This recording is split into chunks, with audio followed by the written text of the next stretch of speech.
सभी लोग वंदना मुद्रा में पंच परमेष्ठी मंत्र का स्मरण।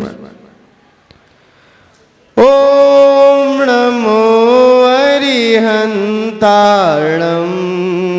ओम नमो अरिहंताणम, ओम नमो सिद्धाणम, ओम नमो सिद्धाणम, ओम नमो आयर्याणम, ओम नमो आयर्याणम, ओम नमो वज्रायाणम, ओम नमो वज्रायाणम, ओम नमो लोहे शवशाहुनम, ओम नमो लोहे सवसावनम। आपने आपको आप में वर लिया, आपने आपको आप में वर लिया, चेतना को स्वयं ही प्रखर कर लिया, चेतना को स्वयं ही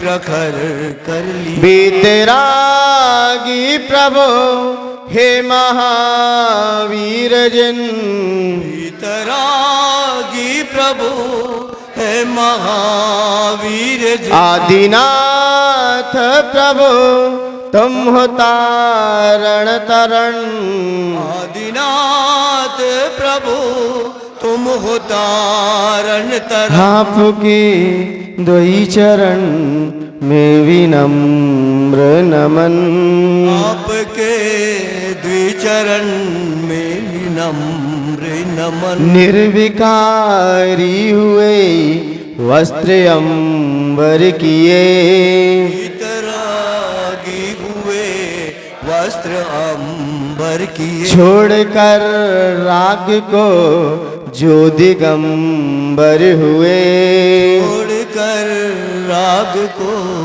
जो दिगंबर हुए। हे विराग गुरु दो विरागी नयन, विराग गुरु दो विरागी नयन। हे विनम्र गुरु दो मुझे अवसरण, हो विनम्र गुरु दो मुझे अवसर। है नमन दे शरण दो समाधि मरण, नमन दो शरण हो समाधि में। आपके दोई चरण में विनम्र नमन, आपके द्विचरण में विनम्र नमन। जय बोलिए अनंतानंद सिद्ध परमेश्वरी भगवान के, प्रथम तीर्थंकर श्री ऋषभनाथ भगवान के, देवाई देवकृष्ण चिंतामणि पार्श्वनाथ भगवान के, धर्म तीर्थ शासन नायक अंतिम तीर्थंकर भगवान महावीर स्वामी के, परम पूज्य आचार्य भगवंत गुरु श्री मानतोग महामुनिराज के, आचार्य भगवंत गुरु श्री वृक्ष सागर जी गुरुदेव के, उच्चारणाचार्य 108 श्री विनम्र सागर जी गुरुदेव के, अहिंसामयी जैन धर्म के। जय हो, जय हो, जय। भक्तामर प्रणत मौलिमणि प्रभाण मुद्योतकं दलित पाप तमोवितान,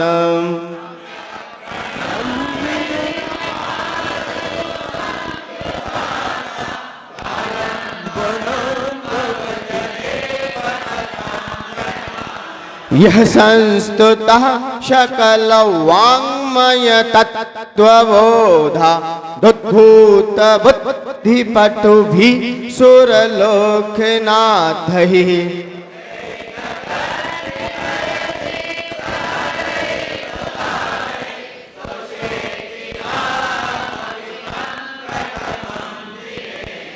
तत्संस्तवेन भव संतति सन्निबद्धं पापं क्षणाच्छयमुपैति शरीर भाजाम्,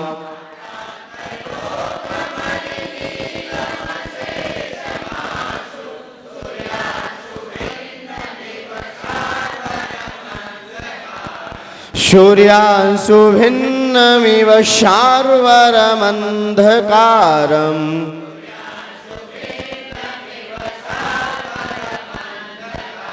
कल अपने 7 छंद पूर्ण हुए। कल आचार्य भगवंत ने कहा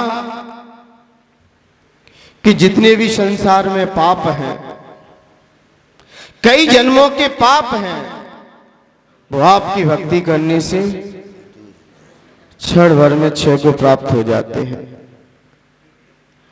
क्योंकि ये पाप ये संसार भ्रमण कराने का कारण है। कोई भी पाप हो, ये जीव को भटकाई रहते हैं। इसलिए मान्यवर कल आचार्य भगवंत ने अपने स्तवन करते हुए जो अंदर की कालिमा है उसको निकालने का संदेश हम लोगों के बीच रखा। देखा जाए ये पाप कमाई भी कई प्रकार की होती है।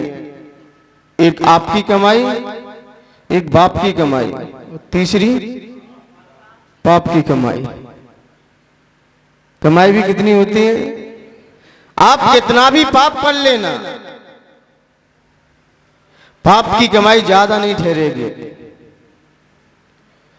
कितने भी आप किसी से भी तुम कितना भी ले लो, पाप का धन ज्यादा नहीं ठहरता। बाप की कमाई भी ज्यादा नहीं ठहरती, क्योंकि जब तक पिता का पुण्य तब तक ही है। और जैसे पिता की छाया उठती है तो धन भी साथ चला जाता है। सादा भरत चक्रवर्ती का वैभव था, लेकिन उनके पुत्रों ने नहीं भोग पाया, क्योंकि वो उनके साथ था।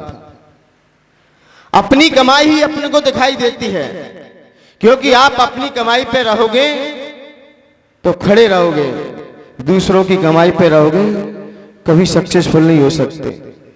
अपनी मेहनत से जो आपने कमाई की है वही आपके साथ है। पाप का धन भरने से किसी के परिवार में सुख समृद्धि, न धन समृद्धि, न धर्म लाभ, ये कुछ नहीं दिखाई देता। क्योंकि जैसा धन आता है वैसा ही चला जाता है। क्योंकि आचार्य भगवंतों ने भी कहा है, यदि कोई भी धन आता है तो पाप से ही आता है। बिना पाप के धन आएगा नहीं, चाहे आप कमाओ, चाहे बाप कमाए, चाहे कोई भी कमाए, वो धन तो पाप से ही आएगा। तो आचार्य भगवंतों ने कहा कोई बात नहीं, धन पाप से आता है, मैं मानता हूं, लेकिन जो व्यक्ति उस धन को धर्म क्षेत्र में लगा देता है तो उसका पाप भी क्या हो जाता है? क्या हो जाता है? कम हो जाएगा, क्षय नहीं हो सकेगा। जो आपको पाप लगता था उसका आपका, जैसे कि आपने चौका लगाया, मुझे पता है कि चौके में हिंसा होती है। श्रावक स्वयं के लिए चौका लगाए, आहार ले, तो उसमें हिंसा बहुत है। लेकिन उसमें आचार्य भगवंतों ने कहा है, यदि उसी चौके में से कोई दिगंबर संत आहार कर जाए, जो आपको चौके में पाप लगा, वो सारा पाप क्या हो जाएगा? क्षय हो जाएगा, वो क्षय हो जाएगा जो आपने पाप किया है। क्योंकि जब पांडवों में पाप हो गया था, क्योंकि युद्ध हुआ था, और युद्ध हुआ तो उन्होंने अपने गुरु महाराज से प्रायश्चित लिया कि जो हिंसा हुई है उसका हमें प्रायश्चित दीजिए। उसका क्या दीजिए? प्रायश्चित दीजिए, क्योंकि पाप बहुत तीव्र, क्योंकि उदय में भी आएगा। तो पहले तो वो कहां गए थे? कहां पर गए थे? स्नान करने। क्या लेकर गए थे? स्नान करने गए थे। तो श्री कृष्ण ने क्या कहा कि बोले कहां जा रहे हैं? बोले गंगा में स्नान करने आएंगे तो सारे पाप धुल जाएंगे, सारे पाप मिट जाएंगे। तो श्री कृष्ण ने कहा ये तुम भी ले जाओ, इसको भी डुबा देना। तुम भी साथ ले गए, और तुम भी ले गए तो तुम भी को भी डुबकी दिलवाई और स्वयं भी डुबकी लगाई। जब तुम भी की सब्जी बनाई गई तो कैसी थी? वो कड़वी थी। कैसी थी? वो कड़वी थी। गंगा स्नान करने से पाप आत्मा से हुए हैं, आत्मा की परिणति से हुए हैं। हमारी आत्मा की परिणति बिगड़ी है, उसमें स्नान करने से शरीर तो धुल सकता है, लेकिन वो नहीं धुलता। फिर भी उन्होंने प्रायश्चित के लिए गुरु महाराज से निवेदन किया, तो गुरु महाराज ने कहा कि जितने भी दुनिया में क्या लोग हैं उन सबको आप भोजन कराओ। उन सबको क्या कराना है? भोजन कराओ। तो पांडवों ने पूरे नगर में नगरवासियों को आमंत्रण दिया और सबको बुलाया, सबको बुला लिया। और फिर देखा, अपने सैनिकों से कहा, नगर में देख के आई कोई भूखा तो नहीं रह गया है। तो देखा, बोले एक व्यक्ति ने भोजन नहीं किया है आपके यहां आकर, मात्र एक व्यक्ति रह गया है, उसने अभी भोजन नहीं किया है। बोले वो कौन है? बोले कोई महात्मा लोग हैं, वो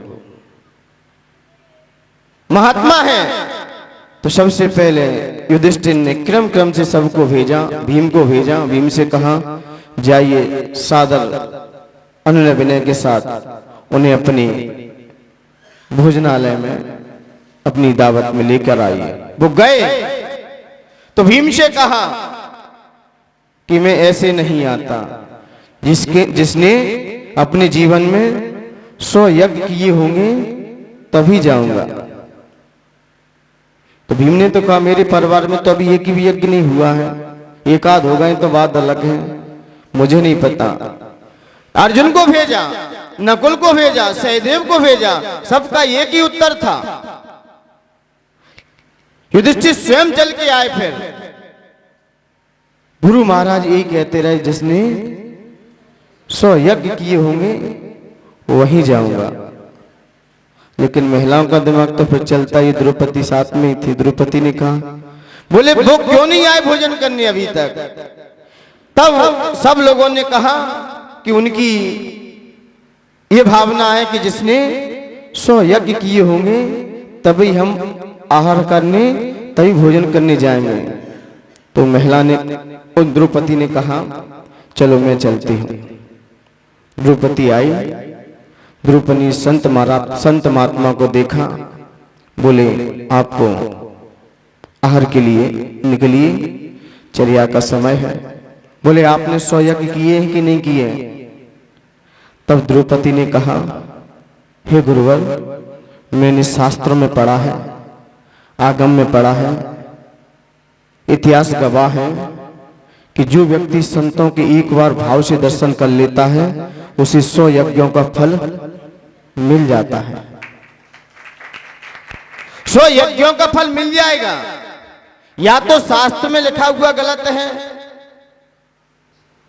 या आपने पढ़ा नहीं है। अभी मैंने आपके दर्शन कर लिए, इस 100 यज्ञों का फल मुझे मिल गया।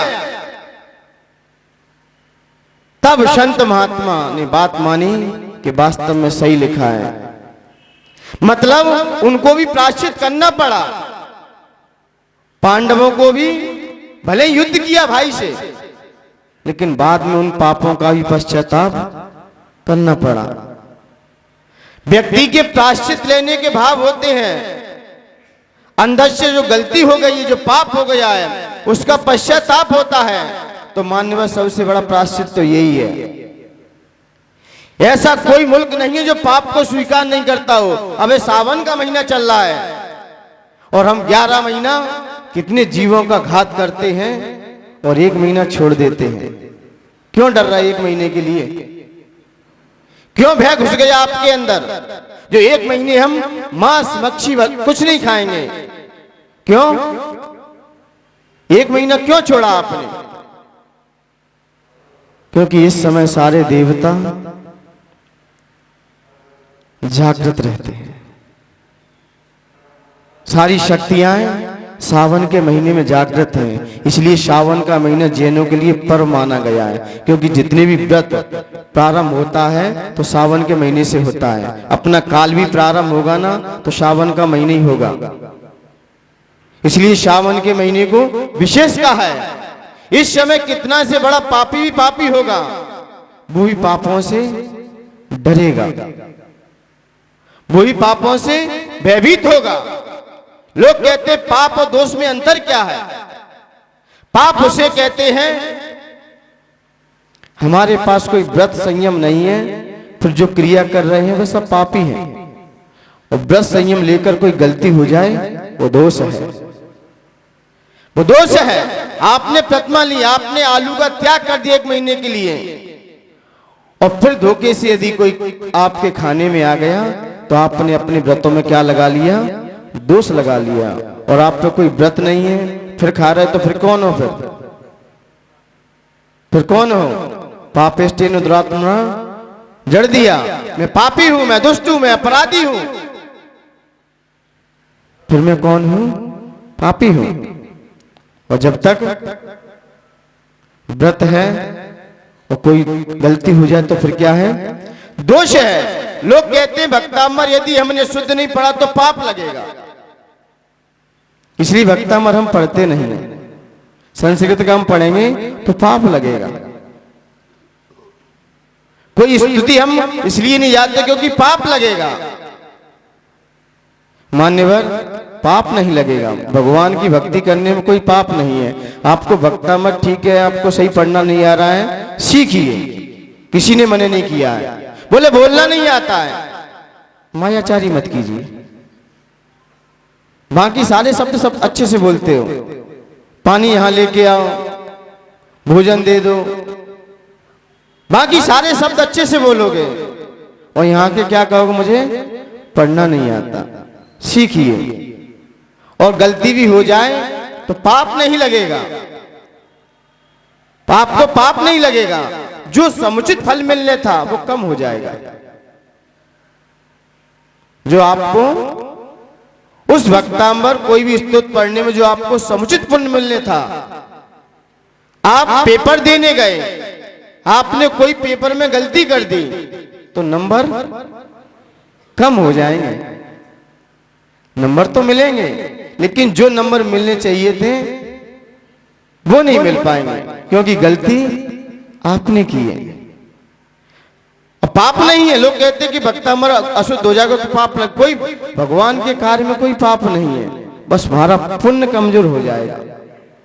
जो फल मिलने था वो कमजोर हो जाएगा, लेकिन पाप नहीं लगेगा।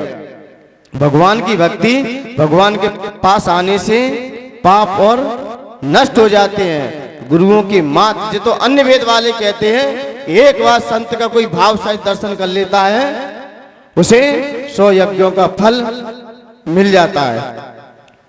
और अपने यहां तो बहुत कहा है, कितने उपासों का फल है।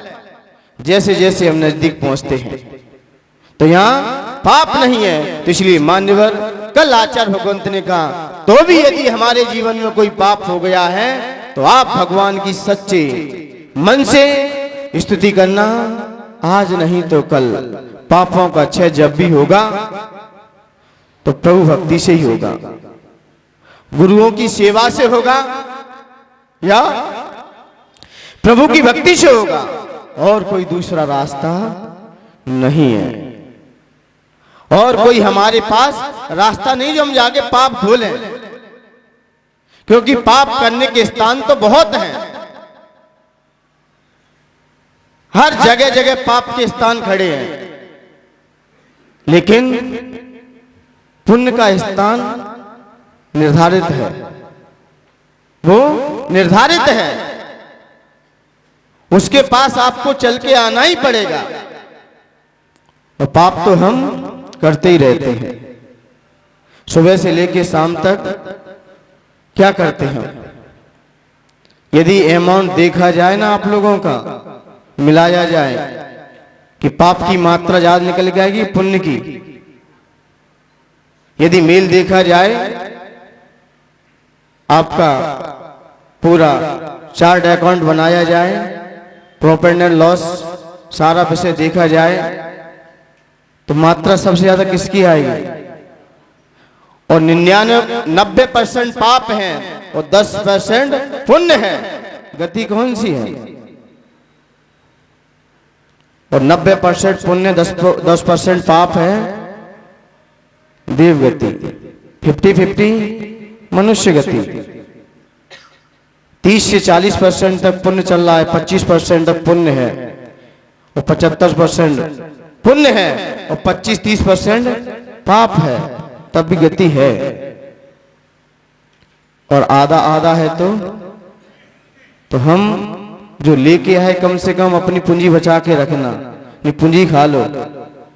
तो इसलिए मान्यवर, यहाँ पर कल आचार्य भगवंत ने उन पापों की चर्चा करते हुए अपने बीच कहा कि आप भगवान की सच्चे दिल से स्तुति भक्ति जितनी करेंगे, आपका पाप क्षण भर में क्षय को प्राप्त होगा। आइए आगे का श्लोक, 8वां श्लोक में आचार्य भगवंत अपनी चर्चा रखेंगे, पढ़ने के लिए तैयार होते हैं।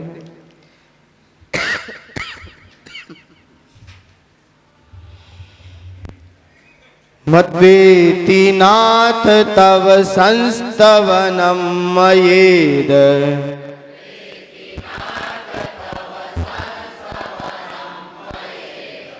मद्वेति नाथ तव संस्तवनम मयेद,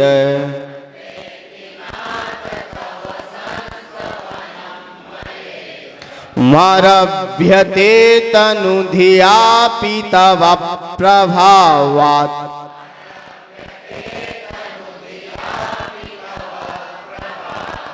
मारभ्यते तनुधियापि तव प्रभावात्,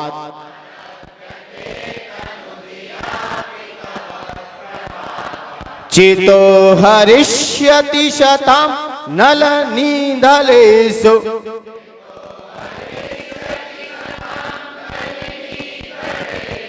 चेतो हरिष्यति शतं नलनिधलेषु,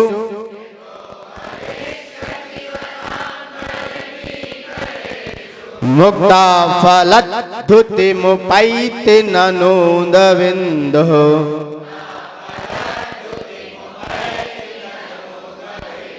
मुक्ता फलद्युतिमुपैति ननोदविन्दुः,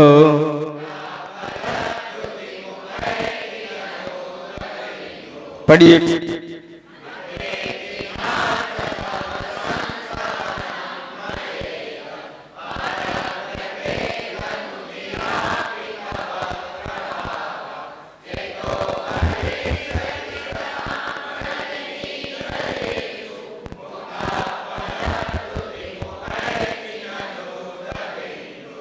एनी प्रॉब्लम?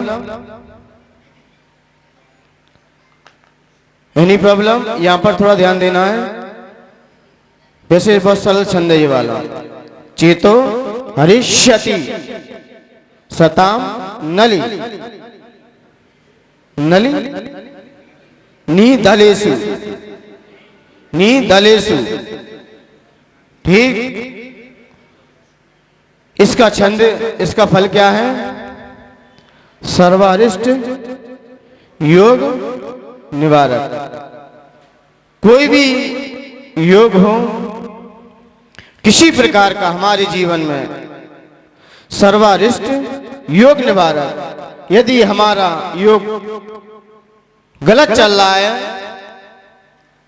और सभी प्रकार के अशुभ योगों का ये निवारक करने वाला है।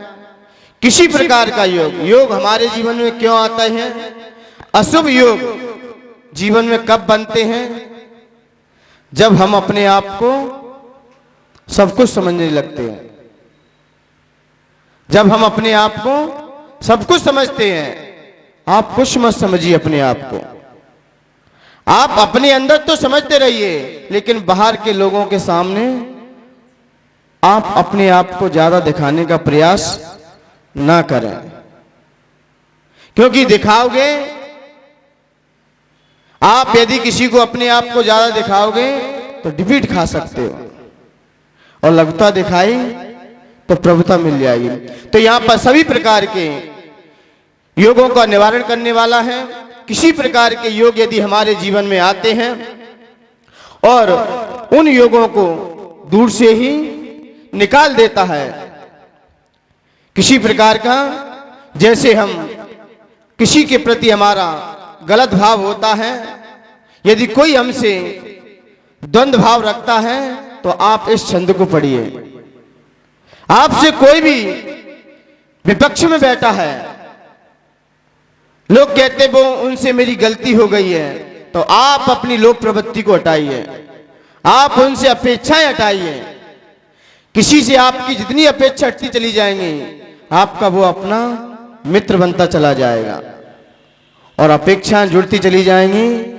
कहते ना, सर्दी गर्मी और बेइज्जती महसूस करो तो लगती है। सर्दी गर्मी और बेइज्जती जितनी आप महसूस करोगे, किसी ने आपसे क्या कहा है ये भूल जाओ, क्योंकि कहने वाला स्वतंत्र है। लेकिन उसने मुझसे ऐसा क्यों कहा, तो आपके उसने कहा तो आपका योग बिगड़ जाएगा। अरे कोई वस्तु है, ये पेन है, मैंने कहा ये पेन ले लो, आपने कहा मुझे नहीं चाहिए, ये किसके पास रहेगा फिर? मैंने आपको पेन दिया और आपने पेन नहीं लिए, किसके पास रहा? तो किस सामने वाले ने आपको कुछ कहा है, आपने ली नहीं, तो वो चीज किसके पास रहेगी? और हमने ली क्यों? आपने ली तभी तो बुरा लगा। ऐसी बातों को नजरअंदाज कर देना चाहिए। ये फिजूल की बात है दिमाग में, इससे हमारे अशुभ परिणति बनती है, अशुभ योग बनता है, और अशुभ योग बनेगा तो फिर द्वंद्व होने के चांस है। तो यहां पर आचार्य भगवंतों ने कहा कि आप अपने अंदर से उस कर्तृत्व बुद्धि को निकाल दीजिए। उसने मुझसे नहीं कहा है, मेरे शरीर से कहा है, मुझसे तो कोई कुछ कह ही नहीं सकता। ऐसा भाव होगा तो आपके जितने भी दुश्मन हैं सब दोस्त में परिवर्तन हो जाएंगे, सब दोस्त में हो जाएंगे। क्योंकि मिलते हैं रास्ते में, कई प्रकार के मिलेंगे,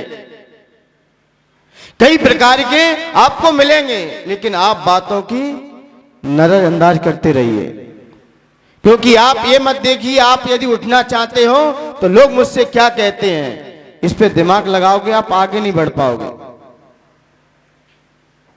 आप ये पता है अपने को अपनी ज्यादा खींचते हैं। इंडिया को पाकिस्तान से कम खतरा है, पाकिस्तान से कम खतरा है, लेकिन जो हिंदुस्तान में पाकिस्तानी बने बैठे हैं उनसे ज्यादा है। जब एक डॉगी था, डॉगी की बात देखिए, एक डॉगी था सामने और हाथी भी था। हाथी और डॉगी दोनों की चर्चा हो रही थी। बोले जो सबसे पहले दौड़ के जाएगा वो इस राज्य को संभालेगा। और यहां से आपका शनावत कितना है? 50 किलोमीटर माना कि। बोले 50 किलोमीटर जो तेज रफ्तार से दौड़ जाएगा वो राजगद्दी संभालेगा, वो बुद्धिमान कहा जाएगा। बताइए सबसे पहले कौन पहुंचेगा? वो सबसे पहले वहां कौन पहुंचेगा? कौन पहुंचेगा? लेकिन हुआ ये कि वो हाथी पहले पहुंच गया और डॉगी नहीं पहुंच पाया। हाथी आराम से पहुंच गया। तो लोगों ने कहा हाथी पहले क्यों आ गया? तो डॉगी से पूछते कि आप पीछे क्यों रह गए, क्योंकि आपकी रेस तो बहुत तेज है। तो डॉगी ने कहा भाई मैं दौड़ने में तो तेज हूं, लेकिन मैं इसलिए आगे नहीं बढ़ पाया क्योंकि मुझे मेरे दोस्तों ने रास्ते में घेर लिया। क्योंकि डॉगी को आगे बढ़ने से उनके ही मोहल्ले के लोग आगे नहीं बढ़ने देंगे। अपने इलाके में रहिए। डॉगी आगे ही नहीं बढ़ पाया, क्यों? अपने ने ही टांग खींची।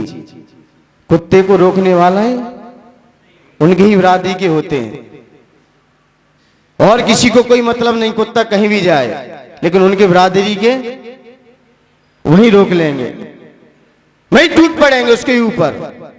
और हाथी को रोकने के लिए कोई है ही नहीं। इसलिए हाथी भले ही धीमे चला लेकिन पहुंच गया। और डॉगी शक्ति तो थी, लेकिन किसने आगे नहीं बढ़ने दिया? किसने? अपने ही लोगों ने। अपने ही लोगों ने। दिगंबर संत को एक देखा गया है, 3 लोग कभी किसी की बुराई नहीं करेंगे, ना किसी के बैर भाव रखेंगे। एक डॉक्टर लोग होते हैं, मरीज कितना भी सीरियस हो, किसी डॉक्टर पर रेफर करते हैं तो कभी डॉक्टर ये नहीं कहता कि उसने उसका बिगाड़ दिया है, इसने स्थिति नहीं, आप लाने में थोड़ा लेट हो गए। वो आपको ही कहेगा, उस डॉक्टर के बारे में एक शब्द नहीं कह सकेगा। और चोर चोरी कर, लेकिन दूसरे चोर से पूछना, बोले आप जान, मुझे क्या पता, और पता होगा उसे, लेकिन वो बुराई उसके बारे में नहीं करेगा। पुलिस वाला, एक जवान को शपथ दी जाती है, एक पुलिस वाला भले ही सो जाए, भले ही कोई काम बिगड़ जाए, लेकिन वो दूसरे पुलिस वाले को इल्जाम नहीं लगा सकता। लेकिन एक धर्मात्मा, एक धर्मात्मा के बारे में उसकी रोटी नहीं बचेगी, उसे बढ़ता हुआ नहीं देखेगा। वो एक पंडित आपस में ही, ये विद्वान है, इससे तो ये ठीक है, कम से कम एक दूसरे की पब्लिक के सामने कुछ नहीं कहेंगे, अंदर कुछ भी कह लें आपस में, लेकिन पब्लिक को ये शो नहीं होने देंगे कि डॉक्टर ने उसका मरीज का इलाज बिगाड़ दिया, कि उसने उसकी चोरी की। चोर कभी नहीं कहेगा चोर के बारे में कि वो ऐसा है, और पुलिस वाला कभी नहीं कहेगा कि वो जवान ऐसा है, भाई देख लेना, उससे बात कर लेना, मुझसे मत पूछो। और धर्मात्मा एक दूसरे के बारे में, अरे कमरे में तो छोड़ो, यहां तक भी आ जाते हैं। कहां गया उनका लक्षण? अरे कम से कम उपगुण और स्त्रीकरण अंग कहां गया? वो भी तो ध्यान में रखो। यही द्वंद्वता हमारे अंदर पैदा करता है, यही चीज आपस में क्या कर देता है? द्वंद्वता ला देता है कि हम अपने आप को तो श्रेष्ठ, आई एम सुपर और डपर, मैं ही सर्वश्रेष्ठ हूं।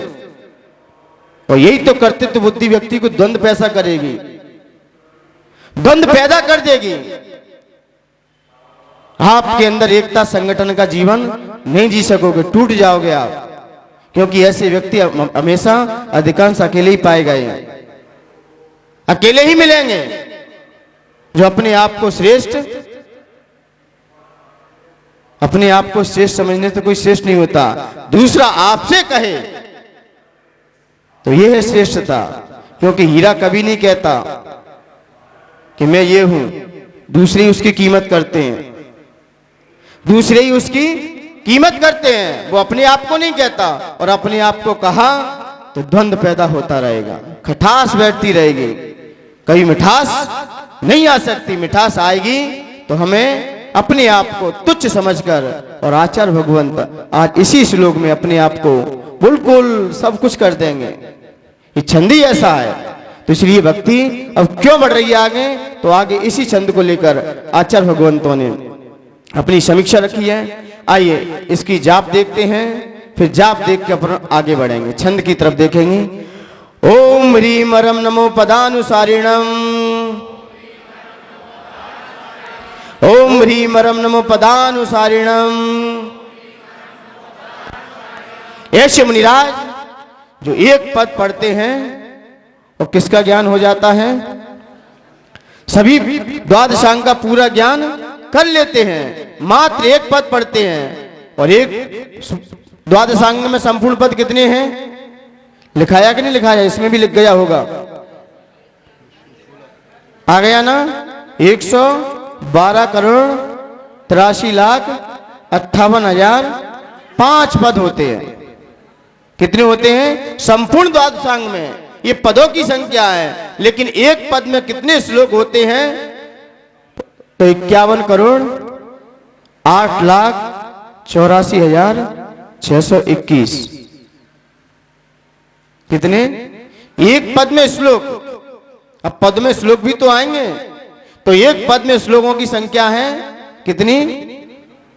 51084621। लिख लिए नहीं लिखे? नहीं, 51 करोड़ 84 लाख वो 8,84,621।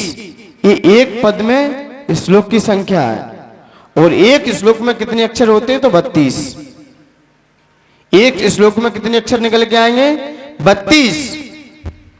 लेकिन यह मुनिराज ऐसे हैं जो एक पद पढ़ते हैं, और एक पद पढ़ा तो इन्हें संपूर्ण द्वादशांग का पाठ समझ में आ जाता है। इतनी इनकी शक्ति है, क्योंकि ये यह वर्णी कर्म के क्षयोपशम से प्राप्त होती है।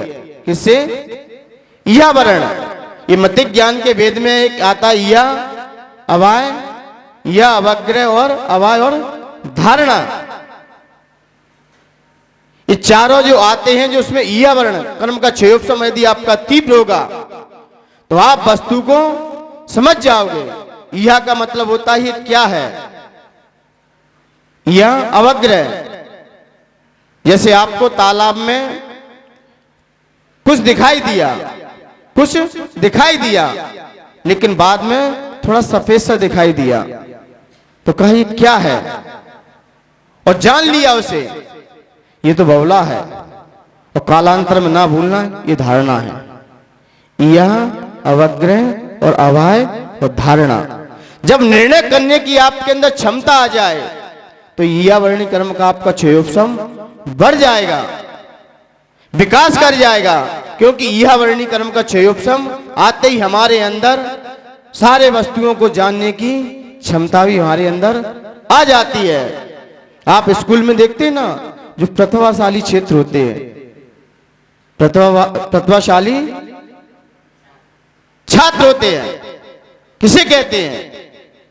कहते हैं प्रतिभाशाली, मेधावी, प्रज्ञावान, विवेकवान, बुद्धिमान, ज्ञानवान। क्या अंतर है इसमें? क्योंकि प्रतिभाशाली वो छात्र हैं कि जो ये जान ले कि भविष्य में हमारे जीवन में क्या क्या होने वाला है। जैसे विद्यार्थी को आभास हो जाए, कोई कारण नहीं मिला है उसे, बिना कारण के ये जान जाए कि पेपर में ये वाला प्रश्न जरूर आएगा, उसे पूर्व आभास हो जाए, पूर्व में ही आभास होने लगे कि ये वाले प्रश्न जरूर आएगा, ये वाला, बिना कारण के। भविष्य को वर्तमान में भी उसे आभास होने लगे, वो प्रतिभाशाली छात्र है। वो कौन है? प्रतिभाशाली है। और मेधावी वो है जो त्रिकालवर्ती चीज को याद कर ले कि इसके पहले क्या था, अभी क्या है। वो सारी त्रिकालवर्ती बात को अपने दिमाग में रखता है, त्रिकालवर्ती बात को अपने दिमाग में याद रखता है। वो कौन सा छात्र है? मेधावी छात्र है। वो मेधावी छात्र है, बस पाठ सुन करके ही सब कुछ याद कर लेता है, तत्काल याद करने की क्षमता। आपने कोई शब्द कहा, वो समझ जाएगा।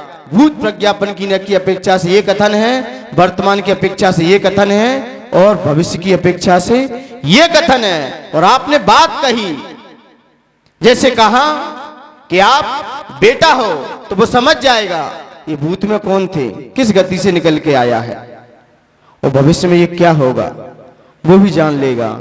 और वर्तमान का तो जान ही रहा है।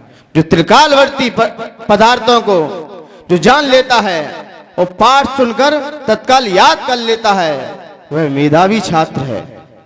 वो कौन सा है? मेधावी छात्र है। इसके बाद कौन सा आता है? कौन? प्रज्ञावान। प्रज्ञावान छात्र से कहा है कि आपने भूत में क्या पढ़ा, वर्तमान में तत्काल याद आ जाना। आपसे आपको किसी ने बात कही और आपने जान लिया ये बात उस समय कही गई थी और तत्काल याद आ गई आपको, तत्काल याद आ गई आपको। और बुद्धि पढ़कर तत्काल याद हो जाना, अभी पढ़ाया और अभी याद हो गया, ये बुद्धिमान व्यक्ति है। अभी पढ़ा दिया तत्काल याद कर लिया, ये बुद्धिमान है। और प्रज्ञावान, प्रज्ञावान कौन है? भूत की पर्याय को आपने दवाई स्टोर रूम में लगाई और कस्टमर आपके पास आ गया, तत्काल निकाल के आपने दे दी। आपकी प्रज्ञा शार्प है। दुकान पे देखा जाए प्रज्ञा का ही काम है, ज्ञान तो स्टोर रूम है। ज्ञान तो क्या है? स्टोर रूम है। मेधावी अलग काम करेगा, प्रज्ञावान अलग काम करेगा अपना, और बुद्धि अलग काम करेगी। और विवेकवान, विवेकवान वो समझ के निर्णय लेगा, वो सोच समझकर अपनी बात को रखेगा और बात को समझेगा, विवेक लगाएगा पहले कि इसने ये कहा है तो किस अपेक्षा से कहा है। वो सारे विवेक पूर्वक काम करेगा।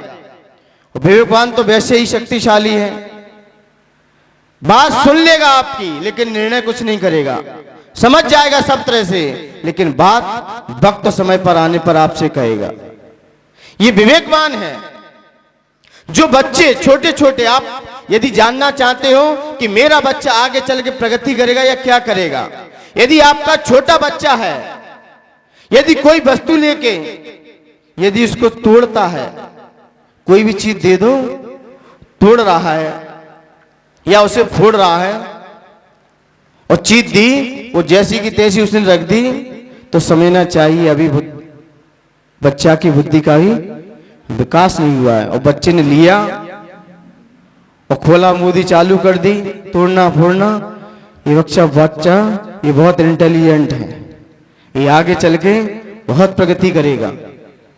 और जो बच्चे भोंदू बसंत बैठे रहते हैं, नहीं बैठे वहीं बैठे रह गए, कुछ थोड़ा फोड़ी करते हैं, और जिस बच्चे की ज्यादा शिकायतें आती हैं घर में, बच्चा आगे चल के कुछ ना कुछ होनहार होगा,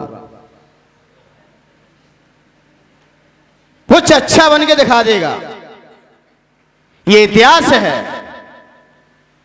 और ऐसा बनेगा जो स्वयं भी कल्पना नहीं कर सकता, स्वयं भी विचार नहीं कर सकता।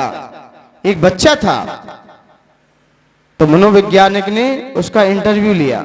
उसने कहा ये बच्चा आगे चल के क्या करेगा। उसने रूम में सारी चीजें रख दी, सारी वस्तुएं रख दी, बंदूक भी रख दी, चॉकलेट भी रख दी, गोली भी रख दी, क्या क्या होते बच्चों के आइटम सब रख दिए, सब सामान रख दिया, बोतल भी रख दी। बोली प्रैक्टिस करते क्या होता है। तो गया, जाते ही उसने पहले पुस्तक पढ़ी थी, पुस्तक को उठाया, पहले पुस्तक को उठा लिया और कांख में दबा ली, बाजू में पानी की बोतल भी रखी, उसको भी देखा, उसको भी उठा लिया, और बाजू में नोट की गड्डी भी रखी थी, पैसे भी रखे थे, वो भी ले लिए। जब लेके चलने लगा, और कुछ नहीं लिया उसने, तो मनोविज्ञान ने जान लिया ये आगे चल के नेता बनेगा। आगे चल के क्या बनेगा? नेता बनेगा। बोले क्यों? यही तो नेता के लक्षण है। भाषण तो गीता के होंगे, और बोतल और पैसे, पैसे कहां होंगे? ये व्यक्ति ने कहा, एक व्यक्ति के पास एक राजा था, राजा के यहां नौकर रहता था, और राजा ने नौकर से कहा कि मुझे रोज दूध गर्म करके पिला दिया करो। नौकर का काम नौकर का है। आए और 1 लीटर दूध गर्म करके पिला दिया करता था। और समय वक्त आया तो उसने क्या काम चालू कर दिया, उसमें से पावर दूध निकाला और क्या डाला और सीट को राजा को देने लगा। तो किसी ने कहा कि आपका ये नौकर है, आपके यहाँ ही चोरी करता है। बोले क्या करता है? बोले दूध में कुछ ना कुछ। तो उसने उसको देखने के लिए एक नौकर और रख लिया कि ये क्या करता है।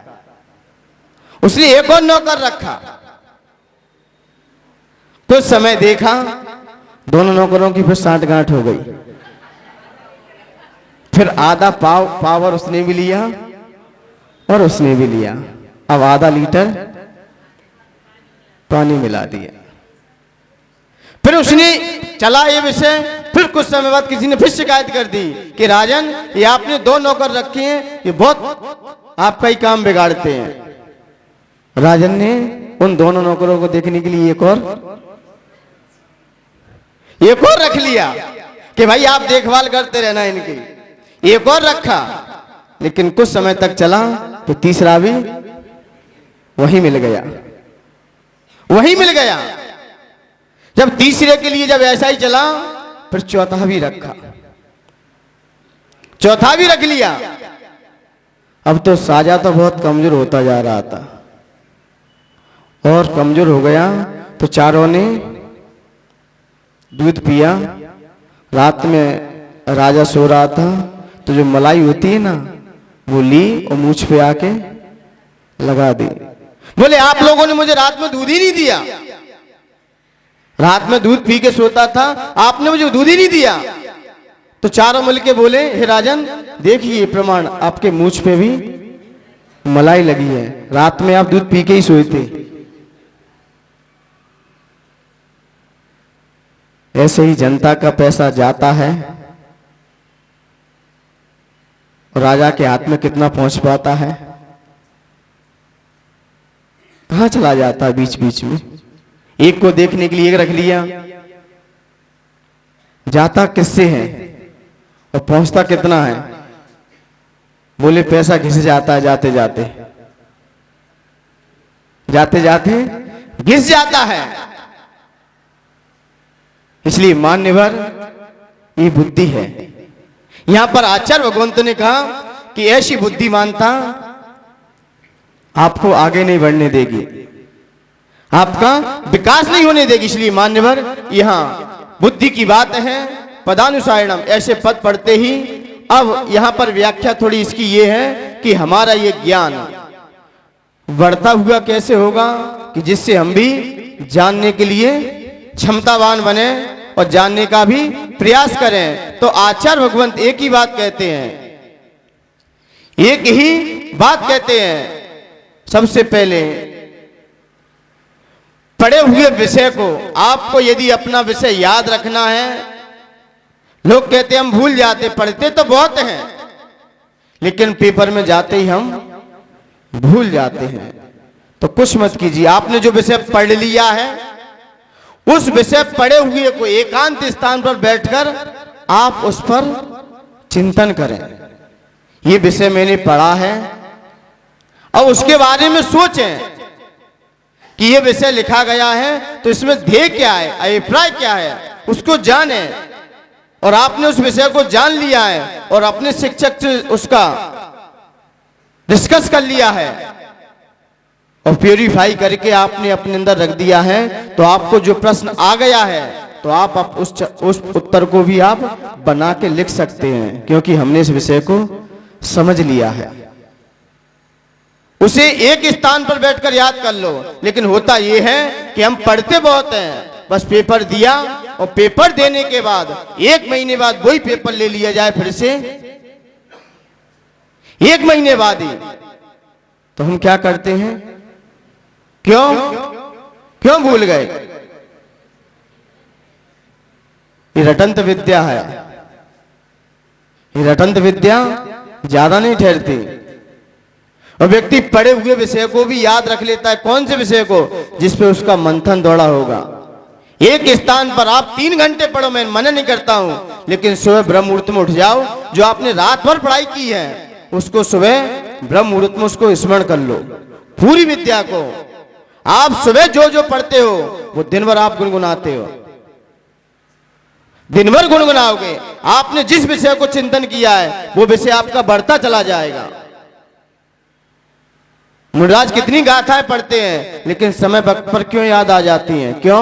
क्योंकि वो स्मरण करते रहते हैं, उसके बारे में ध्यान करते रहते हैं, चिंतन करते रहते हैं, मंथन करते रहते हैं, विषय और मच जाता है और हम पढ़ लेते हैं लेकिन उसका स्मरण नहीं करते। तो हम 1 महीने तक याद रखेंगे और फिर भूल जाएंगे। तो आचार्य भगवंतों ने कहा कि पढ़े हुए विषय को और रिलैक्स मुद्रा में याद करें। आपको जब चिंतन करोगे तो ऐसी धाराएं बन जाए तो समझना चाहिए ये टेंशन फ्री है। और यूं बनेगी ये टेंशन, कभी प्रश्न याद नहीं आएगा। आप कितना ही मूड पे मारते रहना, जब रिलैक्स हो जाओगे आप तुरंत याद आ जाएगा। और दिमाग पर ज्यादा जोर दोगे ना तो और भ्रमित हो जाओगे, कुछ नहीं याद आएगा। एकदम खुश होके आप रिलैक्स होके पढ़ने से, इसलिए कहते हैं परीक्षा देने जा रहे हो उससे 1 घंटे पहले कुछ मत किताब हटा दो अपने दिमाग से, कुछ मत देखो।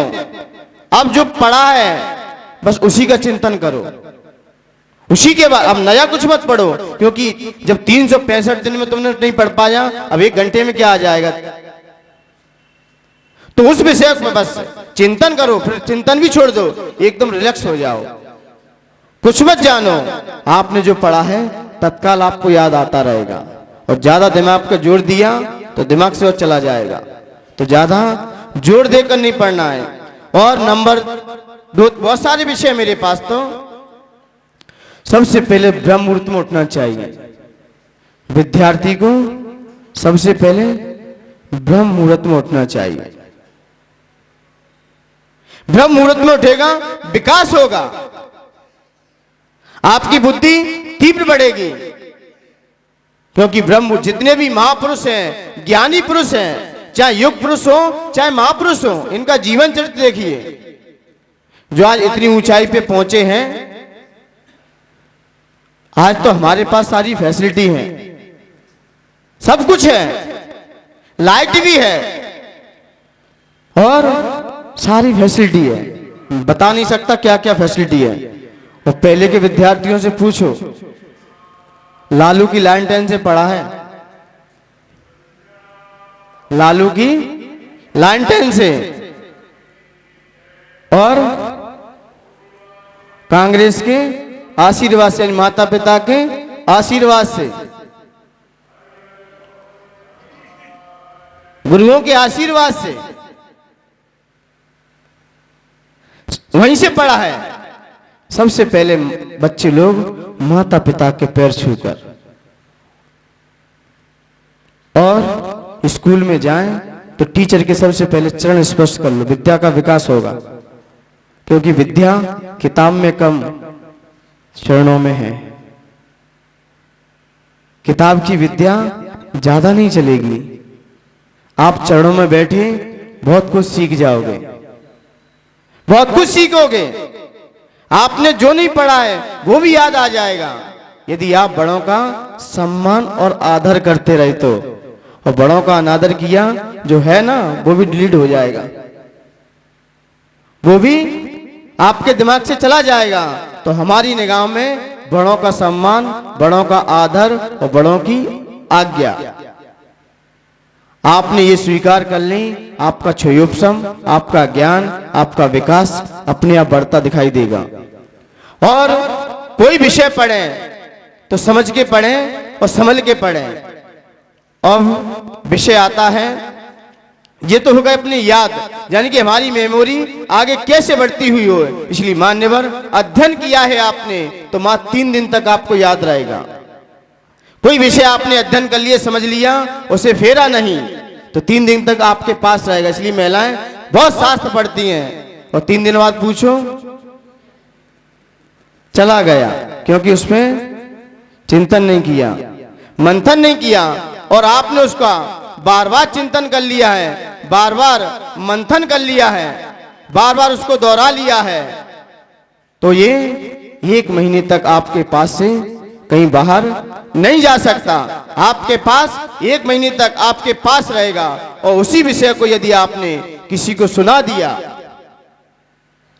किसी को उस विषय को आपने सुना दिया, अध्ययन किया हुआ 20% हमारे दिमाग में रहता है और चिंतन किया गया विषय 40% हमारे दिमाग में रहता है, और चिंतन के बाद हमने मनन कर लिया है, उसे मथ लिया है, तो 60% हमारे दिमाग में रहता है। उस विषय को पढ़े हुए को अनुभव कर लिया है, क्या अनुभव में ला दिया उस विषय को, तो 80% आपके दिमाग में रहेगा, उसका ध्यान कर लिया है, 100% आपके पास पहुंच गया, डाटा पूरा आपके हाथ आ चुका है, ध्यान कर लिया है। ध्यान अंतिम है, ध्यान क्या है? अंतिम है, क्योंकि ध्यान से ही ज्ञान प्यूरिफाई किया जाता है, ध्यान से ही, इसलिए ध्यान हमें उत्कृष्ट तक ले जाएगा। इसलिए मान्यवर, आप लोगों ने ये समझा कि हमारा ज्ञान कैसे विकास को प्राप्त हो, ये कारण है विकास होने के, ह्रास होने के भी कई कारण हैं। बच्चे यदि कोई रोटी तोड़ के खाते हैं, बुद्धि का ह्रास हो जाएगा। आपने मुराजों को देखा है कभी? पूरा ग्रास लेंगे, पूरा पेट में जाएंगे, थोड़ा फोड़ी नहीं करेंगे, केले को यूं करके नहीं, पीस करके खाइए, कहीं बुद्धि का ह्रास नहीं होगा। लेटे लेटे पढ़ने से बुद्धि का ह्रास होता है। हम लेट गए और पुस्तक सर पर रख ली, कभी याद नहीं हो सकता। यह विनय है, विद्या विनय से आएगी। आपकी विद्या की पुस्तकें नाभि से हमेशा ऊपर रहना चाहिए। अभी हम लोग रास्ते में थे, रास्ते में तो न्यूज़पेपर डला था, क्या न्यूज़पेपर था, तो मैं रास्ते से जा रहा था, तो किसी महाराज जी ने या मुझे संकेत कर दिया कि आपने न्यूज़पेपर पर आपका पैर रख गया है। मैंने कहा नहीं देख पाया होगा, कोई बात नहीं। तो मैंने गुरुदेव से कहा, गुरुदेव आज मेरा रास्ते से चल रहा था तो न्यूज़पेपर पर पैर रख गया है। तो आचार्य जी ने कहा आज का दिन नीरस करना है और 11 माला फेरनी है। मैंने कहा गुरुदेव न्यूज़पेपर? बोले उसमें भी तो सुता है, जो जिनवाणी में शब्द है वो भी तो उसी में लिखे हैं। पेपर चाहे ये हो चाहे वो हो, इसलिए न्यूज़पेपर अशुद्धता में ना छुए। और लोग न्यूज़पेपर कहां ले जाते पढ़ने के लिए? सुबह सुबह मोबाइल कहां ले जाते हैं? बच्चों को बहलाने के लिए गुब्बारा काफी है, समझदारों के लिए इशारा काफी है। तो यहां पर ना प्रयोग करें, क्योंकि न्यूज़पेपर में अभी शुद्ध है, इसलिए न्यूज़पेपर आता है, इसलिए हमने वहीं से पढ़ना छोड़ दिया है। आप लोग यहां डाल देते, मैं पढ़ता ही नहीं हूं, क्योंकि जिनवाणी पढ़ने से ही फुर्सत नहीं है, क्योंकि अभिनय होगी, उठाएगा रखेगा, कोई ना कोई काम में लेगा, इसलिए लो मत चीज। तो न्यूज़पेपर को पढ़ने के लिए मैंने नहीं कर रहा हूं, लेकिन उसका जैसा दे के गया है वैसा ही अलमारी में रख दो, वैसा ही रख दो। तो इससे हमारा क्या होता है? ज्ञान का क्षयोपशम घट जाएगा, घट जाएगा। और भी उदाहरण है, और भी उदाहरण है। फटे वस्त्र पहनने से विद्या का ह्रास होता है, बुद्धि का ह्रास तो होगा ही। फटे वस्त्र दरिद्रता का सूचक है। क्या किसका सूचक है? दरिद्रता का। ये दरिद्री रहेगा, कभी ज्ञान का क्षेत्र में आगे नहीं बढ़ पाएगा। इसलिए मान्यवर बहुत सारे सूचक हैं, आपको सत्रहवें चंद्र में और क्लियर किया जाएगा, वहां ज्योतिष पूरा खोला जाएगा। ये तो ज्ञान का विषय था, वहां तो वास्तुशास्त्र आ जाएगा पूरा। ये तो मेमोरी का है, आपके दिमाग का। और कभी विद्या पढ़े तो सर ढका होना चाहिए, सर खोल के पढ़ोगे विद्या चली जाएगी आपके पास से, ऊपर से आती है फिर, क्योंकि सारी ऊर्जा अब हाथों से भी बंद हो गई, पैरों से ही बंद हो गई, आंखों से ही बंद हो गई। अब जो होगा अब यहां से होगा जो।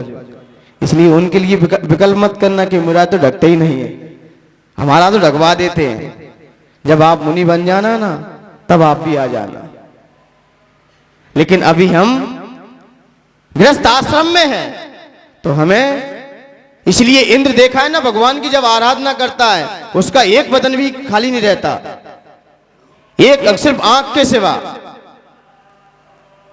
चाहे इंद्राणी हो चाहे इंद्र हो, सिर्फ चेहरा दिखाई देगा। क्या दिखाई देगा? चेहरा दिखाई देगा, बाकी पूरा सज भज के आएगा। और यहां के लोग अभिषेक करते तो ऐसा लगता है आधे महाराज जी तो यहीं बन गए।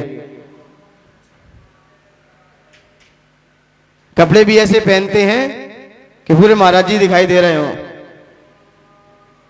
कपड़े अच्छे से पहनो, यदि उतारने का शौक है तो अच्छे से उतार दो, और पहनना है तो फिर अच्छे से पहनो। सर ढका होना, अपना बदन नहीं दिखना चाहिए।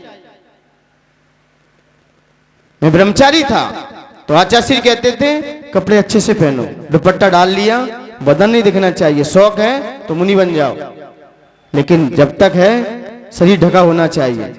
क्योंकि अब क्या हो, गृहस्थ आश्रम में ब्रह्मचारी हो, अभी श्रावक ही हो तो श्रावक अपनी मर्यादा में रहे और साधु अपनी में रहे। तो सर हमारा जब भी पढ़ें, जब भी अध्ययन करें तो सर हमारा आपका विकास होगा। चाहे जिनवाणी के पास जाओ, चाहे गुरुओं के पास आओ, और चाहे भगवान के पास जाओ, सर ढका होगा, आप विवेकवान बनोगे, ज्ञानवान बनोगे, बुद्धिवान बनोगे। और नहीं तो खोपड़ी तो रहेगी लेकिन खोपड़ी में बुद्धि नहीं मिलेगी। इसलिए मान्यवर अब इस छंद के अर्थ को देखते हैं। मत वेति, मानता हूं हे नाथ, नाथ आया, मत वेति हे नाथ मैं मानता हूं, तब आपका स्तवन मयेत, मेरे द्वारा जो आपका स्तवन, मेरे द्वारा आपका स्तवन आरभ्यते। आरभ्यते का मतलब क्या है? आरंभ किया जा रहा है। आरंभ और प्रारंभ में अंतर क्या है? आरंभ किसे कहते और प्रारंभ किसे कहते?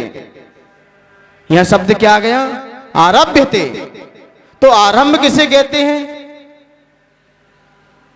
आरंभ कहते कार्य का आरंभ किया जाए, और कोई लोग कहते कार्य का प्रारंभ किया जाए।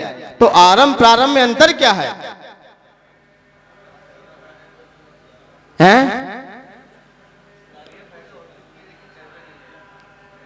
जो पहली बार कार्य किया जाए वो आरंभ है, और कार्य होके फिर किया जाए वो आरंभ है, और पहली बार किया जाए वो प्रारंभ है।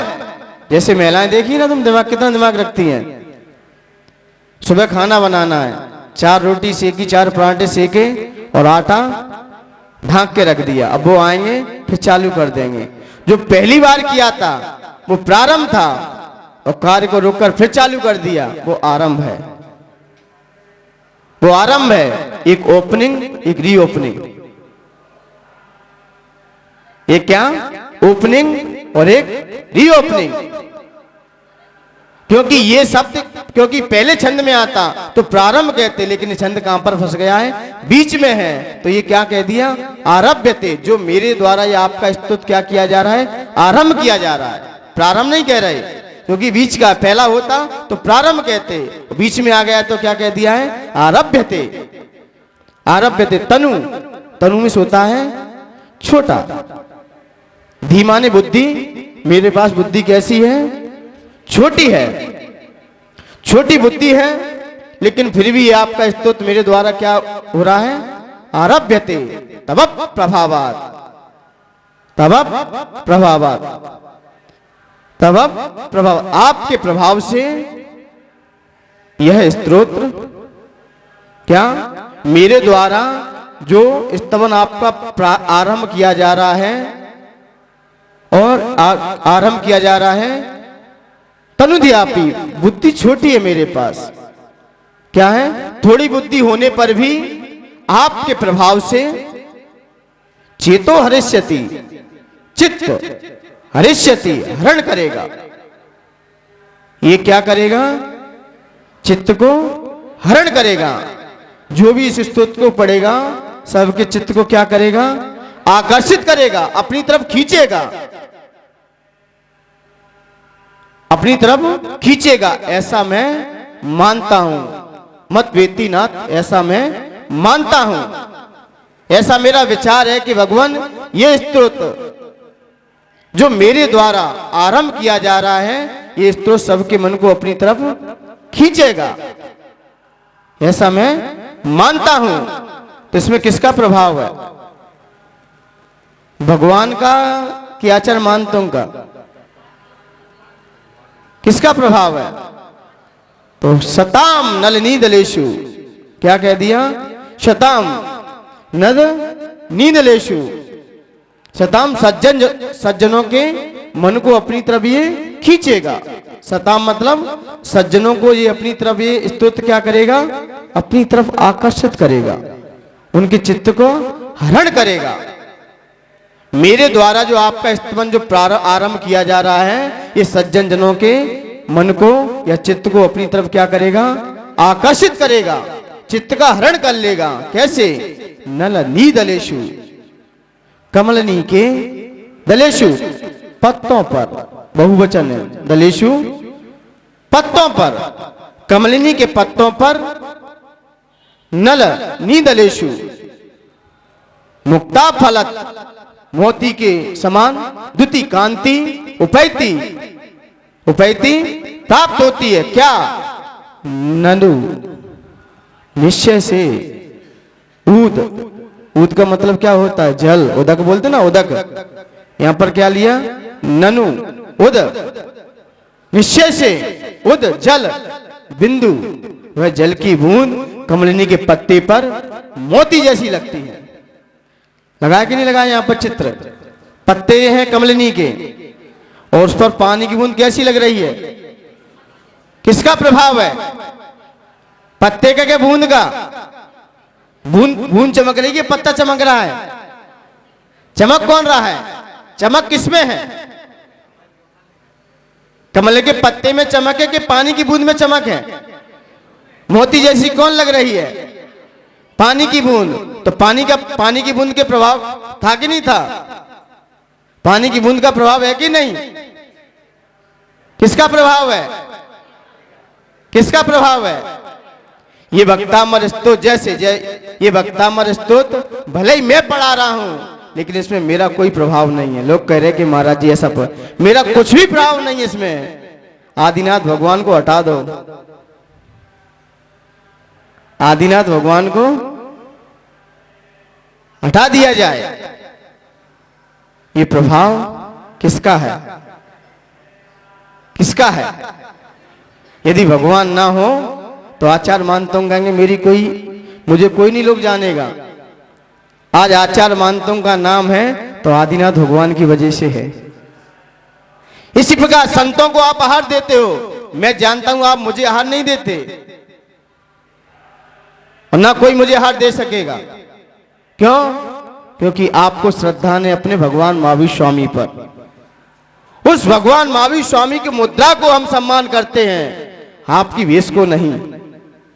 आप क्या हो मैं नहीं जानता, लेकिन भगवान महावीर स्वामी को सारी दुनिया जानती है। मैं निकलता हूं, लोग भगवान महावीर स्वामी का स्मरण करते हैं, ये भगवान महावीर स्वामी के अनुयायी जा रहे हैं। मैं नहीं समझता कि मेरा इतना प्रभाव है।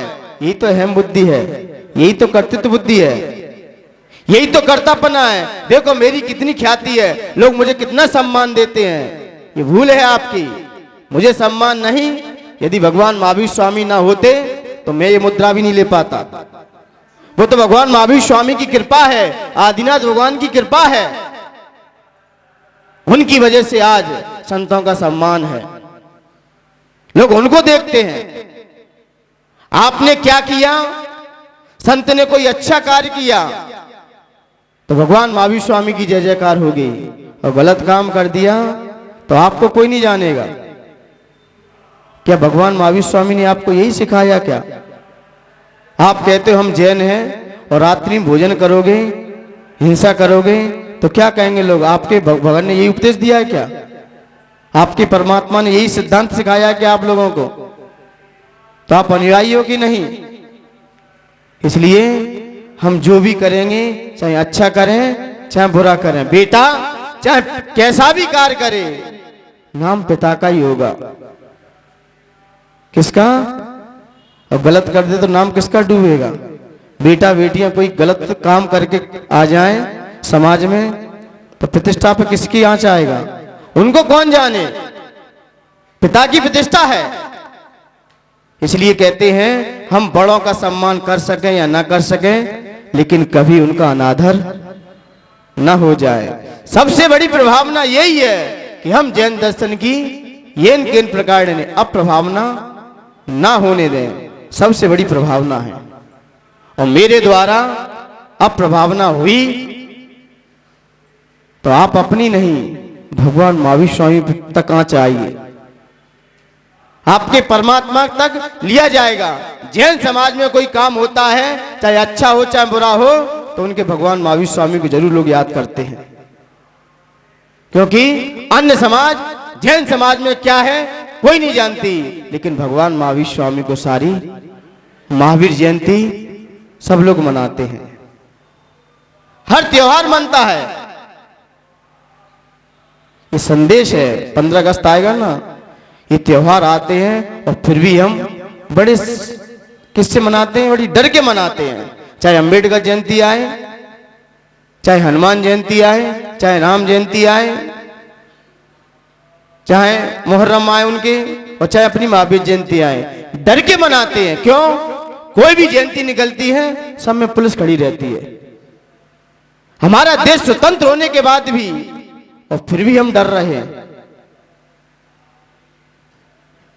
15 अगस्त का विषय है वैसे तो, इसको क्लियर किया जाएगा। क्योंकि अपने भगवान महावीर स्वामी तो यहां पर इस छंद में आचार्य भगवंत यही कह रहे हैं कि भगवान कि जो भी ये स्तोत्र मेरे द्वारा लिखा जा रहा है अलंकारों से सहित है। कई अलंकार है इसमें, लेकिन इसमें जो मेरे द्वारा स्तोत्र रचा जा रहा है ये सबके मन को अपनी तरफ खींचेगा। क्योंकि भक्तामर को पढ़ते ही लोग खींचे चले आते हैं, खींचेगा। लेकिन इसमें प्रभाव किसका है? किसका है? आपका ही प्रभाव है। जैसे कमलिनी के पत्ते पर पानी की बूंद मोती जैसी लगती है, तो प्रभाव कमल के पत्ते का है, ना कि पानी की बूंद का। क्योंकि पानी की बूंद नेक इठला जाए, पत्ता नेक सरका दे मिट्टी में, तो क्या कीमत करेगा कोई? वही पानी की बूंद यदि सांप के मुंह में जाती है तो क्या बन जाती है? जहर बन जाती है। और स्वाति नक्षत्र में यदि केले के पत्ते पर पड़ जाए तो कपूर बन जाती है। और सीप के मुंह में चली जाए मोती बन जाती है। और गन्ने के खेत में चली जाए तो मिठास आ जाता है। क्या आ जाता है? मिठास आ जाता है। इसलिए मान्यवर और गर्म तावे पे डाल दी जाए बूंद तो भस्म हो जाती है। तो किसका प्रभाव है? बूंद का नहीं। ये ना समझे मेरी वजह से हो रहा है, मैं ही सब कुछ करने वाला हूं। पहले तो आचार्य भगवंत ने दूसरे छंद में कहा कि भगवान मैं आपकी स्तुति करूंगा। मां कर्तव्य बुद्धि दिखा दी, लेकिन यहां वो भी हटा दी। पहले तो क्या कहा? मैं आपकी स्तुति करूंगा, मैं करूंगा। तो आचार्य भगवंत ने कहा आप करोगे। फिर उन्होंने अपनी सब कुछ दिखा दी कंडीशन। बुद्धिहीन हूं, असमर्थ हूं, शक्तिहीन हूं, अल्प ज्ञान है, भक्ति से सारे पापों का क्षय होता है। अब कह दिया भगवान अब मैं कर्ता बुद्धि वो भी हटा रहा हूं, अब करूंगा नहीं। जो हो रहा है सब आपका ही है, मेरा कुछ नहीं है। यदि सासू अच्छा काम करें और कोई पूछे काम किसने किया है तो कह दें मेरी बहू ने किया है। आपने ऐसा कहा तो बहू रानी शाम को आपके पैर दबा देगी। क्या दबाएगी? अच्छे से पैर दबाएगी। और बहू ने काम किया और किसी ने पूछा ये काम किसने किया है, और सासू का ये काम मैंने किया है, तो शाम के दिन क्या दबाएगी? फिर वो क्या दबाएगी? कार्य भले ही कोई भी करता रहे, लेकिन श्रेय बड़ों को देते रहो। बड़ों को श्रेय जितना जाएगा आपकी प्रतिष्ठा अपने आप बढ़ जाएगी। और आप अपने सम्मान में रहे। मेरा सम्मान होना चाहिए, मैं ही सब कुछ हूं। ये मैं के चक्कर में ही तो बकरी का क्या हो जाता है। मैं के चक्कर, कर्ता बुद्धि जब तक रहेगी, मैं करता हूं, मैं खिलाता हूं, मैं पिलाता हूं, मेरे बिन कुछ नहीं हो सकता। लोग कहते थे कि इंदिरा गांधी के बिन देश नहीं चल सकता, क्या चल नहीं रहा है क्या? मेरे बिन घर चल नहीं सकता, मैं नहीं रहूंगा घर में तो घर का तो बंटाढार हो जाएगा। अरे किसी के गुजर जाने से किसी का गुजारा नहीं रुकता, ये हमारी भूल है। और आचार्य भगवंत ने आज यहां पर कर्ता बुद्धि को हटा दिया है, कर्ता बुद्धि को दिमाग से निकाल दिया है। और कर्ता बुद्धि जब तक हमारे पास रहेगी मान्यवर, हम आगे नहीं बढ़ सकेंगे, किसी भी क्षेत्र में विकास नहीं कर सकेंगे। आप पढ़ो, कुछ भी करो, लेकिन श्रेय बड़ों को दो। कोई पूछे ये वक्तामर किसने सिखाया है, तो आप कहो हमने अपने आप ही पढ़ना सीख लिया है, ये मैंने अपने आप सीखा है। अपने आप सीखा है, ठीक, कोई बात नहीं। और जिसने पढ़ाया उसका नाम ले दोगे, क्योंकि उसका नाम तो है ही नहीं। कई लोग पढ़ते किसी से हैं, नाम किसी का लेते हैं, क्यों? उनकी ख्याति ज्यादा है, उनकी ख्याति ज्यादा है। भले ही पढ़ा स्वयं है, वो अपने गुरु से पढ़ा है, और नाम दूसरों का लेंगे, ये भी तो आपके बुद्धि को ही गिराएगा। अरे जिससे जो पढ़ा है, उपकारी का उपकार कभी भूलना नहीं चाहिए। जिसने भी आपके ऊपर उपकार किया है, उसके उपकारी का उपकार कभी नहीं भूलना चाहिए, कभी भी। और आजकल के बच्चे, आजकल के लोग बच्चों जैसी बुद्धि रखते हैं, बच्चों जैसी। ने कोई कुछ आपसे कुछ कह दे, चार पैसे कोई क्या दे दे, लोग जो जिंदगी पाल रहे हैं उनको ही भूल जाते हैं, भूल जाएंगे। अरे जिसने तुम्हें पाला, कोई बीमारी खड़ी हो जाए तो माता पिता ही सामने आएंगे। ये दोस्तों ने क्या चार चीज दे दी, हम अपने माता पिता को ही भूल जाते हैं, माता पिता का आदर सम्मान करना ही भूल जाते हैं, उनकी ही आज्ञा का उल्लंघन करने लगते हैं। किनके खातिर? ने दोस्तों ने क्या पूछ लिया है कि बाबू क्या खा लिया आपने, उसमें सब कुछ दे जाते हो, सब कुछ दे बैठते हो, और जहां तक जिंदगी भी छोड़ देते हो। लेकिन मैं उन माता पिता से भी ध्यान रखना कहना चाहता हूं कि आपने कोई पेड़ लगाया है तो पहले पानी देना सीख जाओ। पेड़ लगाने से पहले पानी देना भी सीखो, देखभाल भी कीजिए, क्योंकि माली भी पेड़ लगा देता है लेकिन देखभाल भी करता है। और देखभाल करना आपने बंद कर दिया। कोई बेल होती है, बेल किसी की भी हो, चाहे तुरई की हो चाहे लौकी की भी हो, आपने बीज डाल दिया और डाल दिया और आपने उसे रास्ता नहीं दिया और बीच में ही उसे क्या झाड़ी मिल गई, बीच में उसे कांटे मिल गए। अब बेल तो चढ़ेगी, बेल तो चढ़ेगी। आप डंडा लगा देते तो ऊपर चढ़ जाती, और आपने कुछ नहीं लगाया, वो तो फैलेगी फिर, और फैलेगी फिर कांटों में जाके उलझ जाएगी। और कांटों में जब उलझ गई, अब तुम खींच रहे हो, अब तुम खींच रहे हो। जब खींचने का वक्त था तब कहां थे आप? बच्चे जब हमारे हाथ से खिसक जाते, अब खींच रहे, अब खींचेंगे नहीं, अब वो आपसे टूटेंगे, अब वो आपसे टूट जाएंगे। क्यों? जब वक्त था हमारा, जब बेल छोटी सी थी, तब हमने बीच में डंडी क्यों नहीं लगा दी? किसान लोग देखे ना, सारी देखभाल करते, पहली डंडी लगा देते, किसको किधर ले जानी बेल को, हमें किस तरफ मोड़ना है, किस राह पे ले जाना है, ये कौन देखेगा? ऐसे ही ये नन्ही कलियां हैं, नन्ही कलियों को जब तक बागवान अच्छा नहीं होगा तब तक ये नन्ही कली हमारे हाथ से भाग जाएंगे। जैसे बेल कांटों में उलझ जाएगी, कांटों में उलझेगी और उसमें ही अपना टूट जाएगी, लेकिन छूटेगी नहीं वहां से। तो इसलिए मान्यवर, पेड़ लगाने से पहले देखभाल भी करने का समय भी देना चाहिए। माता पिताओं को अपने बच्चों को कम से कम जन्म दिया है, रोज कम से कम आधे घंटे उनके पास बैठे, उनसे पूछे पूरा विषय। आप नहीं पूछोगे तो फिर पूछने वाले खड़े हैं, बहुत खड़े हैं आज।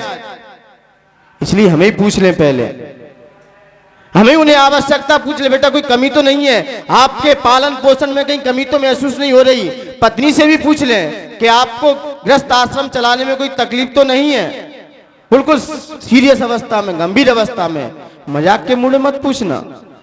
सीरियस अवस्था में जिसको जैसे समय देना है, नहीं तो रास्ता दूसरे खुले रहते, फिर रहते आपके साथ हैं लेकिन विषय दूसरा जगह रहते हैं, क्योंकि उनकी पूर्ति करते रहो। सिर्फ वस्तु से ही प्रेम करते हैं और पुरुषों का फर्ज है उनकी देखभाल करना, क्योंकि गृहस्थ आश्रम आपने बसाया है, कुल परंपरा आपसे चलेगी, तो अपना भी दायित्व बनता है। हफ्ते में या एक महीने में जरूर एक साथ बैठकर समीक्षा की जाए, सारे भाई और सारी वधू और सारे पुत्र एक साथ बैठे और सबसे क्रम से पूछें कि कहीं आपके पालन में, कहीं गृहस्थ आश्रम आपको चलाने में कोई तकलीफ तो नहीं हो रही। क्योंकि मैं तो कम रहता हूं, मैं तो दुकान देखता हूं, आप गृहस्थ आश्रम में रहते हो, यहाँ कोई बच्चों को चीज लाने में कोई तकलीफ तो नहीं है, कोई कमी महसूस तो नहीं हो रही। और आपने पूछा नहीं, आपने समय पर वक्त पर पैसे नहीं दिए, तो पैसे देने वाले भी खड़े हैं, फिर पैसे देने वाले भी खड़े हैं, फिर इंसान आपसे टूट जाएगा, फिर बाद में क्या होगा सबको पता। इसलिए हमें समय पर पूछ लेना चाहिए। इसलिए आचार्य श्री हमारे समय समय पर संकेत करते रहते हैं, जागृत करते रहते हैं, जिससे हमारे साथ रहे। इसलिए मान्यवर यहाँ पर आचार्य भगवंतों ने यही कहा है कि भगवान जो भी प्रभाव है वह सब किसका है, आपका ही है। ये स्तोत्र जो मेरे द्वारा रचा जा रहा है, जो स्तोत्र ये मेरे द्वारा कहा जा रहा है, इसमें किसका प्रभाव है, आपका ही प्रभाव है। इसमें क्या है, आपका ही प्रभाव है। जैसे पानी के, जैसे कमलनी के पत्ते पर पानी की बूंद मोती जैसी लगती है, वैसे ही सबके मन को आकर्षित करती है। वैसे ही आपका स्तोत्र मेरे द्वारा आरंभ किया जा रहा है, ऐसा मैं मानता हूं। ऐसा मैं मानता हूं कि ये स्तोत्र मेरे द्वारा आरंभ किया जा रहा है, लेकिन ये सबके मन को आकर्षित करेगा। इसमें प्रभाव किसका है, आपका है, आपका ही प्रभाव है। जब हम ऐसा भाव रखेंगे तो हमारे अंदर किसी के प्रति भी विद्वंता या द्वेष भाव हमारे अंदर प्रवेश नहीं कर सकेगा। तो आचार्य भगवंत ने आज कर्ता बुद्धि को हटाया है। आइए फीड करने के लिए तैयार होते हैं।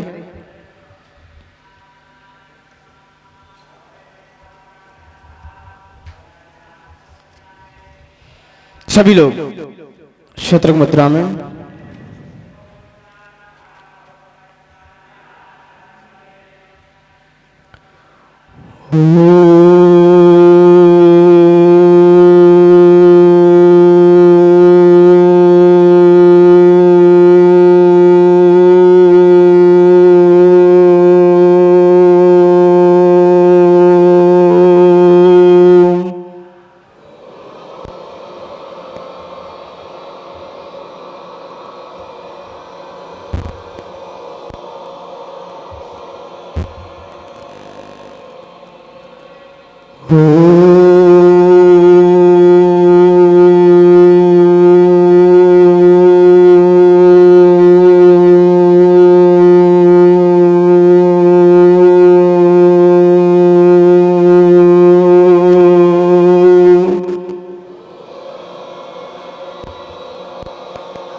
सभी लोग अपनी दोनों आंखें बंद मन को आज्ञा चक्र पर ले जाएं।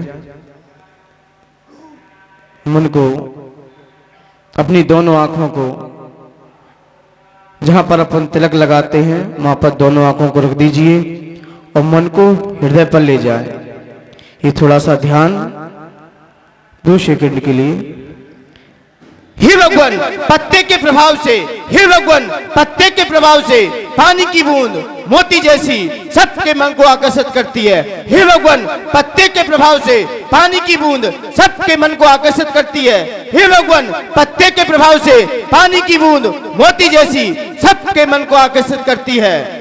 वैसे ही आपके प्रभाव से ये मेरा स्तोत्र, हे भगवान, वैसे ही आपके प्रभाव से ये मेरा स्तोत्र सबके मन को आकर्षित करेगा, ऐसा मैं मानता हूँ। हे भगवान, पत्ते के प्रभाव से पानी की बूंद मोती जैसी सबके मन को आकर्षित करती है। हे भगवान, पत्ते के प्रभाव से पानी की बूंद सबके मन को आकर्षित करती है। हे भगवान, पत्ते के प्रभाव से पानी की बूंद मोती जैसी सबके मन को आकर्षित करती है।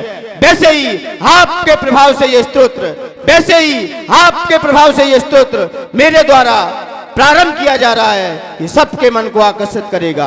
हे भगवान, वैसे ही आपके प्रभाव से ये मेरा स्तोत्र सबके मन को आकर्षित करेगा, ऐसा मैं मानता हूँ। हे भगवान, पत्ते के प्रभाव से, हे भगवान, पत्ते के प्रभाव से पानी की बूंद मोती जैसी सबके मन को आकर्षित करती है। वैसे ही आपके प्रभाव से ये स्तोत्र, वैसे ही आपके प्रभाव से मेरा स्तोत्र सबके मन को आकर्षित करेगा, ऐसा मैं मानता हूं। मेरे साथ बोलना, हे भगवान, पत्ते के प्रभाव से पानी की बूंद मोती जैसी सबके मन को आकर्षित करती है। हे भगवान, पत्ते के प्रभाव से पानी की बूंद मोती जैसी सबके मन को आकर्षित करती है। वैसे ही आपके प्रभाव से मेरा स्तोत्र सबके मन को आकर्षित करेगा, ऐसा मैं मानता हूं। अंतिम बार, हे भगवान, पत्ते के प्रभाव से पानी की बूंद मोती जैसी सबके मन को आकर्षित करती है। वैसे ही आपके प्रभाव से यह स्तोत्र सबके मन को आकर्षित करेगा। आपके प्रभाव से यह स्तोत्र सबके मन को आकर्षित करेगा, ऐसा मैं मानता हूं। आप खोल लीजिए।